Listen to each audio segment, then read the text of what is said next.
할렐루야. 12월 10일 목요일 큐티 영상 시작하겠습니다. 오늘 말씀은 역대하 30장 1절에서 12절입니다. 오늘 말씀은 어제에 이어서 히스기야 왕에 대한 그런 이야기가 계속 진행되고 있습니다. 제가 역대기를 기록한다면 저는 꼭 앞에다가 연도를 기록을 해줄 것 같아요. 근데 지금 계속적으로 어제에 이어서 연도가 없이 진행이 되고 있지요. 연도가 몇 년쯤 됐을까요? 어제 이어서 바로 이어지는 그런 내용이기 때문에 아마 히스기야 왕의 초반부의 그런 통치다 이렇게 생각할 수 있는데, 연도를 정확히 본다면 이때가 한 BC 720년에서 715년 그 사이 정도가 되겠습니다. 이때는 사실은 세계 정세가 급변하게 변화되는 그런 시기였어요. 특별히 북이스라엘이 BC 721년에 멸망을 하게 됩니다. 근데 오늘 사건은 북이스라엘이 멸망한 그 다음에 일어난 그런 일이란 말이에요. 우리가 살면서 북한이 망해서 일본한테 지배당한다, 아니면 또는 북한이 망해서 중국으로 그냥 편입이 됐다, 그랬을 때 우리가 이런 그 마음의 위기감이 얼마나 크겠습니까? 한 나라가 멸망한다는 게 굉장히 큰 거거든요. 1975년에 베트남이 남북으로 분열되어 있을 때 베트남이 베트콩에 대해서 점령을 당해서 이제 베트남이 없어지게 되었죠. 제가 그때 나이가 11살의 나이였습니다. 그때 제가 뉴스를 들으면서 이 마음에 공포감이 들었거든요. 큰일 났다. 우리나라도 혹시 북한에게 멸망당하는 건 아닌가? 그런 공포감이 있었는데 그 기억이 제가 지금도 생생하게 기억이 나요. 그러니까 이 북이스라엘이 아수르에게 멸망이 되어서 나라가 없어졌다, 이렇게 사람들에게 뉴스가 전해질 때 이 사람들의 마음에는 극도로 두려움과 공포감이 있는 거거든요. 근데 오늘 성경을 읽어보면 그런 연대가 없기 때문에 그런 공포심이 전혀 느껴지지 않죠. 그냥 히스기야가 좀 열심히 그냥 하나님 섬기고, 오늘은 유월절을 지키는 그런 내용인데 히스기야가 이스라엘 백성들과 유월절을 지키고 있구나, 이렇게 생각을 하는 거란 말이에요. 그러니까 조금 그 배경을 모른다면 그 긴장감이 없이 이 성경을 읽게 되죠. 만약에 다른 사람이 오늘 2020년 12월 10일을 기록을 한다면 어떻게 기록을 하겠습니까? 다른 사람이 여러분에게 거기는 어때? 물어보면 어떻습니까? 우리 괜찮아. 우리 편안하게 잘 지내고 있지. 가족들 건강하고 다 괜찮아. 그럴 수 있죠. 그렇지만 사실은 우리 가운데 이미 지금 코로나로 인해서 많은 사람이 죽었고, 또 우리 그런 삶 가운데도 영향을 받아서 긴장감이 있죠. 그런데 그냥 대화를 할 때는 그럼 야, 지금 코로나 때문에 걱정이야, 그런 얘기를 할 수도 있고 또 안 할 수도 있는 겁니다. 그러니까 오늘 말씀을 읽으면서 이 내용이 지금 히스기야에 대한 그 내용인데 이미 세계의 그런 정세는 굉장히 급박하게 진행되고 있구나 하는 것을 한번 염두에 두면서 그렇게 읽어야 됩니다. 30장 1절 읽어보겠습니다. 히스기야는 온 이스라엘과 유다의 전가를 보내고 에브라임과 므낫세에게는 각각 특별한 편지를 보내서 예루살렘에 있는 주님의 성전에서 이스라엘의 하나님이신 주님을 기리며 유월절을 지키도록 오라고 초청하였다. 히스기야가 왕이 되어서 성전을 열고 성전을 수리하고 사람들을 모아서 거기에 번제물을 드리고 속죄물을 드리고 그리고 감사일을 드리는 그런 그 내용이 어제의 그런 그 내용이었습니다. 그리고 이어서 계속적으로 히스기야는 하나님을 잘 섬기는데 마음을 쓰고 있는 거예요. 이게 인생의 지혜죠. 지금 세계의 그런 정세가 급변하고 있는데 내 마음 가운데 하나님을 잘 섬기는데 마음을 쓰는 거예요. 그리고 구체적으로 그 삶을 변화시키는 거예요. 오늘은 유월절을 지키려고 합니다. 하나님은 원래 명령하셨죠. 이스라엘의 모든 사람들, 하나님의 사람들은 1년에 3번씩 유월절을 꼭 지켜야 된다, 그렇게 명령을 하셨습니다. 유월절은 무엇입니까? 하나님이 이스라엘을 구원하신 날을 기념하는 거예요. 그러니까 이것은 절기의 시작이고 또 새해의 시작이고 그리고 인생의 시작인 겁니다. 여러분, 우리 그런 삶을 살아가면서 우리의 마음 가운데 인생을 좀 새롭게 살고 싶다, 멋지게 살고 싶다, 정말 인생을 보람되게 의미있게 살고 싶다, 그랬을 때 무엇을 하는 것입니까? 우리 그런 삶 가운데는 인생의 그런 시작을 구원의 은혜 가운데 시작하는 거예요. 마음을 새롭게 하려면 계획표를 세운다고 새로워지는 게 아니에요. 새로운 일을 한다고 새로워지는 게 아니에요. 갑자기 새로운 직장이 된다고 인생이 새로워지는 게 아니에요. 인생의 시작은 구원의 은혜 가운데 시작하는 겁니다. 하나님, 나를 구원하셨으니 내가 너무 감사합니다. 내가 하나님의 그런 사람으로 우뚝 서서 하나님을 잘 섬기는 그런 사람이 되겠습니다. 이렇게 마음을 먹을 때 인생이 새로워지는 거예요. 그때 세계의 그런 정세가 두려움이 있고 공포가 있고 그리고 여러 가지 격변기 속에서 야, 우리 인생은 어떻게 될 것이냐, 우리나라는 어떻게 될 것이냐, 이런 공포감이 있어도 하나님께서 그 가운데 지켜주시는 은혜가 있는 것입니다. 30장 2절, 왕이 대신들과 예루살렘의 온 회중과 더불어 의논하여 둘째 달에 유월절을 지키기로 한 것이다. 사실 유월절은 언제 지킵니까? 유월절은 오늘날 달력으로 하면 3월과 4월에 걸쳐져 있습니다. 부활절과 연관되어 있죠. 예수님이 유월절에 돌아가셨으니까 그 돌아가시고 나서 3일 후에 부활하신 그 부활절이 유월절의 그런 날짜하고 비슷합니다. 그래서 3월과 4월에 걸쳐져 있는데, 근데 하나님은 이스라엘의 달력을 유월절을 1월로 삼아라 그렇게 말씀하셨어요. 왜요? 구원의 은혜 가운데 살아야 되니까 야, 날짜 필요 없다, 달력 필요 없다, 유월절을 꼭 너희는 1월로 생각해서 살아라. 그래서 아비벌, 그것을 이스라엘 사람들은 1월로 그렇게 만들어서 살고 있습니다. 그래서 1월 달에 유월절을 지키는 것인데 갑작스럽게 히스기야가 야, 유월절을 좀 잘 지키고 싶다. 그런데 그냥 지키는 것이 아니라 북이스라엘에 이미 멸망한 그런 나라들, 멸망한 나라의 그런 족속들을 초청해서 지키고 싶다. 지금 북이스라엘은 10지파가 지금 멸망을 해서 막 흩어지고 포로로 잡혀가고 남아있는 그런 사람들이 아주 탄식하면서 지내고 있는데 그 사람들을 초청해서 은혜로운 그런 집회를 갖고 싶다 생각을 한 거예요. 그 사람들 은혜를 보니까 좋은 의견이었죠. 그래서 수렴을 해서 그렇게 하지요. 왕이시여 그렇게 합시다. 이렇게 얘기를 했는데 근데 그렇게 해보려고 그러니까 너무 촉박한 거예요. 그래서 원래는 1월 달에 지켜야 되는데 2월 달에 이스라엘 달력으로 2월 달에 지킵시다. 그래서 그렇게 6월절을 2월 달에 지키기로 된 거예요. 사실 이것은 우리가 좀 더 생각을 해봐야 됩니다. 하나님이 1월 달에 하려고 그랬는데 2월 달에 해. 여러분 어떻게 되겠습니까? 우리가 원래 주일날 예배 드려야 되는데 토요일날 예배 드려. 가능하겠습니까? 주일날 예배 드려야 되는데 어떨 때는 월요일날 또 예배를 드려. 가능할까요? 특별한 그런 경우에는 가능하지 않겠습니까? 예를 들어서 주일날 병원에서 환자를 돌봐야 되는 그런 의사들, 이런 사람들은 주일날인가 교회 가야 된다. 그래서 끝낼 수는 없겠죠. 우리가 원래 딱 정한 날에 뭘 하는 게 중요한데 특별한 그런 상황, 특별히 하나님의 사랑의 근거에서, 구원의 은혜의 근거에서는 우리가 유연성을 가져야 된다는 거예요.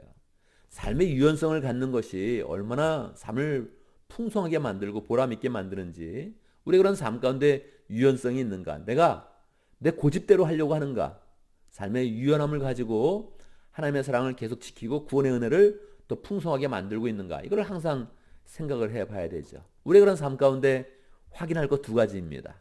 유연성과 지속성. 항상 늘 확인해 봐야 되죠. 내가 유연함이 있는가, 내가 꾸준히 하고 있는가. 이 두 개를 늘 가지면서 영성을 풍성케 해야 되는 것입니다. 지금 히스기야와 온 회중들은 영성을 풍성히 하면서 하나님의 사랑을 가지고 사람들도 구원하는 일에 동참시키면서, 우리가 지금 첫 번째 달은 촉박하니까 두 번째 달에 조금 더 기한을 늘려서 잘 준비해서 많은 사람들이 은혜 받을 수 있는 그런 길로 인도합시다. 그렇게 이야기한 거죠. 그래서 정말 두 번째 달로 옮겨서 3절, 4절, 5절 쭉 보면 그렇게 다 모든 사람들을 초청해서 파바를 보내고 그렇게 하고 있는 것입니다. 30장 6절에 보면 사람들이 파바를 가지고 북이스라엘에 쭉 여러 지파를 돌면서 그렇게 하나님의 그런 사랑을 전하고 있습니다. 그런데 그때 그 사람들은 어떻게 반응하겠습니까? 30장 10절에 보면 에브라임 지파, 므낫세 지파, 이 지파가 북이스라엘의 대표적인 그런 지파들인데 그렇게 표현하고 있습니다. 사람들은 파발꾼을 비웃고 놀려대기까지 하였다. 여러분, 인간은 이런 것입니다. 성경의 주제가 무엇이냐? 그렇게 물어본다면 성경의 주제는 구원이죠. 하나님이 우리를 구원하신다. 이게 가장 큰 그런 주제겠죠. 그러나 실제적으로 성경이 그 주제와 더불어서 나타나는 현상은 무엇이냐 이렇게 물어볼 때 성경의 주제는 사람의 전적인 타락입니다. 이 사람의 타락과 죄악성을 봐야 구원의 은혜가 정확히 보이는 것입니다. 지금 이스라엘은 멸망했다니까요. 다 멸망해서 지금 뿔뿔이 터지고 뭐 개인의 그런 삶과 가족의 그런 삶이 잘 유지되지 못하는 그런 삶이에요. 그래서 유다에서 이것은 사랑을 베풀어서 우리가 한 달을 연기해서 유월절을 같이 지냅시다 이렇게 제안을 한 것인데 그 제안에 대해서 뭐 한다고요? 비웃고 놀려대기까지 한다는 거예요. 이 인생이 얼마나 한심합니까? 사람은 그런 거예요.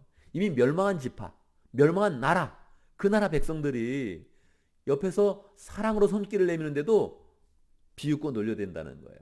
여러분, 우리도 그렇습니다. 우리도 복음을 전할 때 그래요. 교회 와봐라. 목장에 나와라. 그러면 비웃는 사람이 있다는 거예요. 놀려대. 야, 니네 목장이 뭐야? 목장이 네 소 키우냐? 그래서 웃는 사람도 있다는 거예요. 여러분, 이 인생이 그렇습니다. 이 인생의 현장은 정말 죄악이 나타나는 거예요. 성경 가운데 구원의 은혜가 있는데 구원의 은혜는 어디에서 꼽히냐 하면 인간의 죄악성에서 꼽히고 있는 거예요. 그래서 성경은 죄악의 모습이 더 많이 나타나요. 심지어는 하나님의 사람들도 늘 죄악 가운데 있는 거죠. 지금까지 우리가 200년, 300년 유다의 그런 역사를 보고 있는데 거기서 어떤 그런 역사가 보여집니까? 이 죄악된 역사죠. 한 명도 끝까지 하나님을 섬긴 사람이 없다는 거예요. 얼마나 한심합니까? 얼마나 한심합니까? 근데 그게 바로 우리의 모습이라는 거예요. 그러니까 우리는 위로를 받으면서 다시 성경을 보는 거죠. 성경에는 죄인들이 많아. 그런데도 하나님이 구원하셔. 우리 가운데는 죄악이 많아. 그런데도 하나님이 구원하셔. 이거를 우리가 보면서 계속 성경을 보면서 그렇게 계속적으로 위로를 받는 것이죠. 30장 11절 다만 아셀과 므낫세와 스불론 사람들 가운데 몇몇 사람이 겸손하게 말을 듣고 예루살렘으로 돌아왔다. 할렐루야죠. 이런 사람이 있다는 거예요. 이래서 계속 구원의 손길을 펼치는 거예요. 그래서 하나님의 사랑을 계속 나눠보는 거예요. 거기에는 하나님이 택한 사람들이 있다는 거예요. 12절에 보면 정확히 나와 있죠. 하나님이 또한 유다에서도 역사하셔서 왕과 대신들이 주님의 말씀대로 전한 그 명령을 유다 사람들이 한 마음으로 따르도록 감동시키셨다. 그래서 하나님께서 하나님의 그런 그 마음으로 복음을 더 전하도록 사랑을 펼치도록 유월절을 잘 지키도록 인도하셨고 사람들이 한 마음으로 따르고 거기는 또 그것을 화답하는 그런 사람이 있어서 이 유월절을 하나님의 은혜 가운데 잘 지켰다는 거예요. 격변기 가운데 이 격동기 가운데 두려움과 공포가 세계를 휩싸고 있는 그런 가운데 하나님께 유월절을 잘 지키면서 하나님 내 인생은 구원으로 시작되었습니다. 내 인생은 하나님의 은혜 가운데 시작됩니다 하면서 선포하고 나갈 때 하나님께서 이 스스기야와 유다 백성을 지켜주시고 135년간 더 잘 그 나라를 인도하시면서 축복해 주셨다는 것입니다. 오늘도 우리는 말씀 가운데서 다시 또 기도 제목을 붙잡습니다. 우리의 인생 가운데 구원의 은혜를 잘 깨달으면서 늘 새롭게 내 인생을 시작할 수 있도록 우리 인생을 시작할 수 있도록 우리 인생은 늘 새롭게 시작돼야 되는데 새로워질 게 없는 거예요. 우리 인생 가운데 뭐가 갑자기 인생이 새로워지겠어요? 내 인생이 갑자기 직장이 바뀌겠습니까? 내가 갑자기 새로운 동네 가서 뭐 살겠습니까? 새로운 나라에 가서 살겠습니까? 내 인생이 계속 진행되는 거예요. 새로워질 게 없는 거예요. 그런데 그때 하나님의 구원의 은혜를 깊이 생각하면서 하나님 내 인생이 새로워지기를 원합니다. 그렇게 말씀을 드릴 때 하나님께서 우리 인생을 축복하시고 함께 하시면서 새롭게 축복의 문과 은혜의 문을 열어주시는 것입니다. 그래서 우리가 함께 우리 인생 가운데 구원의 은혜로 새롭게 하기를 원합니다 하는 기도 제목으로 함께 기도하겠습니다. 오늘도 목장을 위해서 기도하는데 오늘 러시아 목장을 위해서 기도하겠습니다. 준 알라드 목자님, 폴 알라드 목부님 그리고 목원들 위해서 기도하고 러시아 지역에서 선교하고 있는 장태호 선교사님 위해서 기도하겠습니다. 오늘 교회를 위해서 기도하는데 여러분 오늘은 주일 예배를 위해서 기도해 주면 좋겠습니다. 주일 예배를 드릴 때마다 우리가 온라인으로 계속 예배를 드리는데 많은 사람들이 예배를 통해서 은혜를 받을 수 있도록 흩어져 있지만 다 한마음으로 하나 되어서 주의 은혜 가운데 늘 새롭게 인생을 시작할 수 있도록 함께 기도하고 특별히 저를 위해서 기도해 주시기 바랍니다. 저는 오늘 설교 준비를 마칠 그런 예정인데 설교의 그런 준비 과정부터 하나님께서 은혜로운 설교를 잘 준비하고 또 말씀을 나눌 때마다 우리 교인들이 한마음으로 말씀에 은혜를 받고 또 삶에 적용하고 열매를 거두는 삶이 될 수 있도록 기도하겠습니다. 제가 기도하고 합심하여 또 기도하는 시간 갖도록 하겠습니다. 기도합니다. 살아계신 하나님을 찬양합니다.